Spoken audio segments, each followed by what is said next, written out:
stunt the ability to finance and grow the Russian military.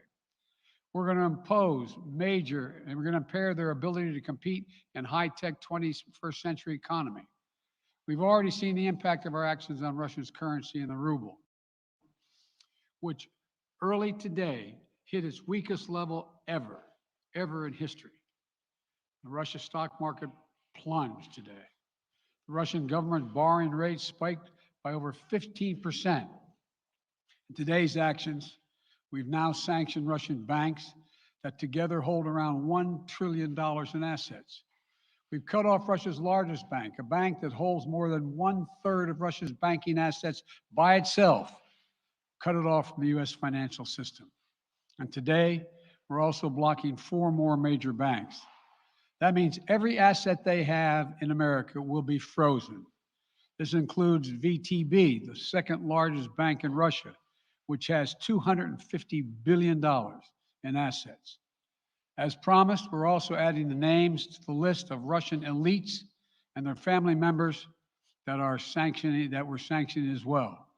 As I said on Tuesday, these are people who personally gain from the Kremlin's policies, and they should share in the pain. We will keep up this drumbeat of those designations against corrupt billionaires in the days ahead.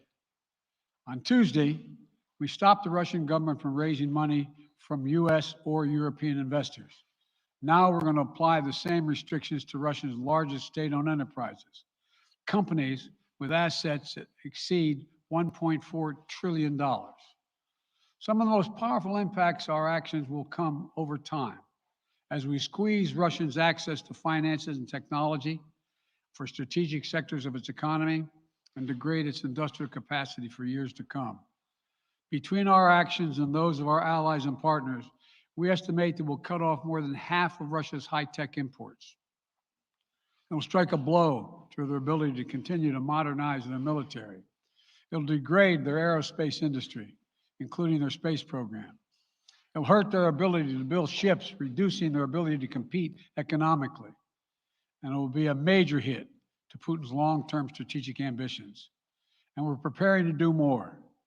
In addition to the economic penalties we're imposing, we're also taking steps to defend our NATO allies, particularly in the East. Tomorrow, NATO will convene a summit. We'll be there to bring together the leaders of 30 allied nations and close partners to affirm our solidarity and to map out the next steps we will take to further strengthen all aspects of our NATO alliance.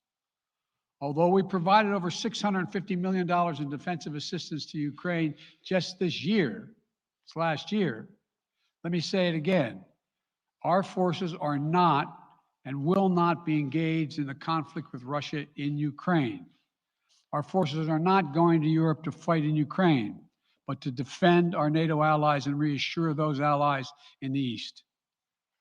As I made crystal clear, the United States will defend every inch of NATO territory with the full force of American power. And the good news is, NATO is more united and more determined than ever.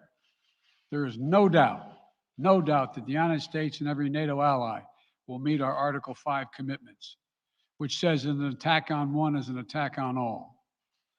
Over the past few weeks, I ordered thousands of additional forces to Germany and Poland as part of our commitment to NATO.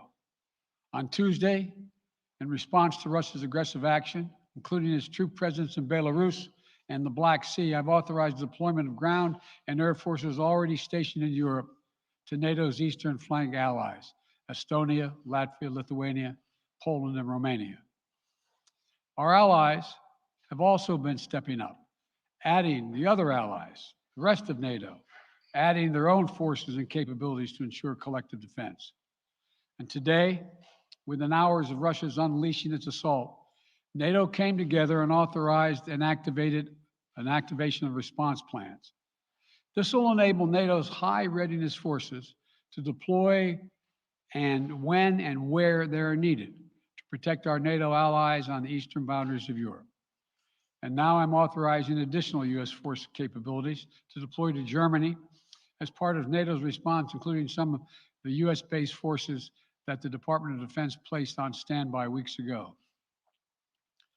I've also spoken with Defense Secretary Austin and Chairman of the Joint Chiefs, General Milley, about preparations for additional moves should they become necessary to protect our NATO allies and support the greatest military alliance in the history of the world, NATO. As we respond, my administration is using the tools, every tool at its disposal to protect American families and businesses from rising prices at the gas pump. You know, we're taking active steps to bring down the cost, and American oil and gas companies should not exploit this moment to hike their prices to raise profits. You know, in our sanctions package, we specifically designed to allow energy payments to continue. We are closely monitoring energy supplies for any disruption. We've been coordinating with major oil producing and consuming countries toward our common interest to secure global energy supplies. We are actively working with countries around the world to elevate collective release from the strategic petroleum reserves of major energy consuming countries. And the United States will release additional barrels of oil as conditions warrant. I know this is hard and that Americans are already hurting. I will do everything in my power to limit the pain the American people are feeling at the gas pump. This is critical to me. But this aggression cannot go unanswered. If it did, the consequences for America would be much worse. America stands up to bullies. We stand up for freedom. This is who we are. Let me also repeat the warning I made last week. If Russia pursues cyber attacks against our companies, our critical infrastructure, we are prepared to respond. For months, we've been working closely with the private sector to harden their cyber defenses, sharpen our ability to respond to Russian cyber attacks as well.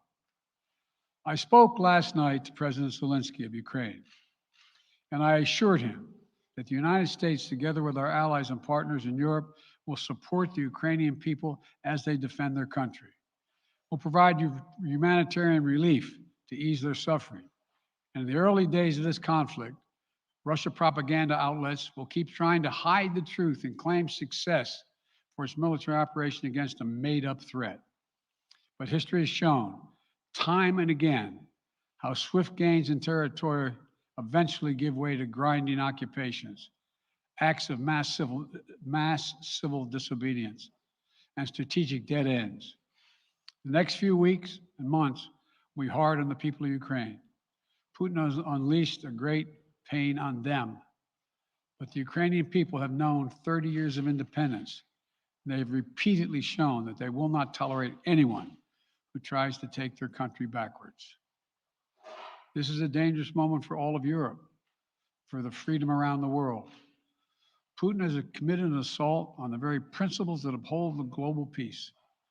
But now, the entire world sees clearly what Putin and his Kremlin allies are really all about. This was never about a genuine security concerns on their part. It was always about naked aggression, about Putin's desire for empire by any means necessary, by bullying Russia's neighbors through coercion and corruption, by changing borders by force, and ultimately by choosing a war without a cause. Putin's actions betray his sinister vision for the future of our world, one where nations take what they want by force. But it is a vision that the United States and freedom-loving nations everywhere will oppose with every tool of our considerable power. The United States and our allies and partners will emerge from this stronger, more united, more determined, and more purposeful. And Putin's aggression against Ukraine will end up costing Russia dearly, economically and strategically. We will make sure of that. Putin will be a pariah on the international stage. Any nation that countenances Russia's naked aggression against Ukraine will be stained by association. When the history of this era is written, Putin's choice to make a totally unjustifiable war on Ukraine will have left Russia weaker and the rest of the world stronger.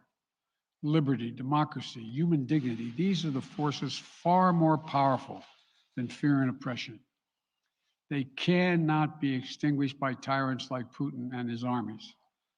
They cannot be erased by from people's hearts and hopes by any amount of violence and intimidation. They endure. in the contest between democracy and autocracy, between sovereignty and subjugation. Make no mistake, freedom will prevail. God bless the people of a free and democratic Ukraine, and may God protect our troops. Mr. President. Associated Press, Zeke. So do you have any plans to speak with President Putin at this point? And what interactions have you had with the Russian government? I heard the first part. Do I have any plans to speak with Putin at this point, and what? What communications have you had with the Kremlin as far as military operations in Ukraine and making sure this does not spiral into a larger conflict? Well, it's a large conflict.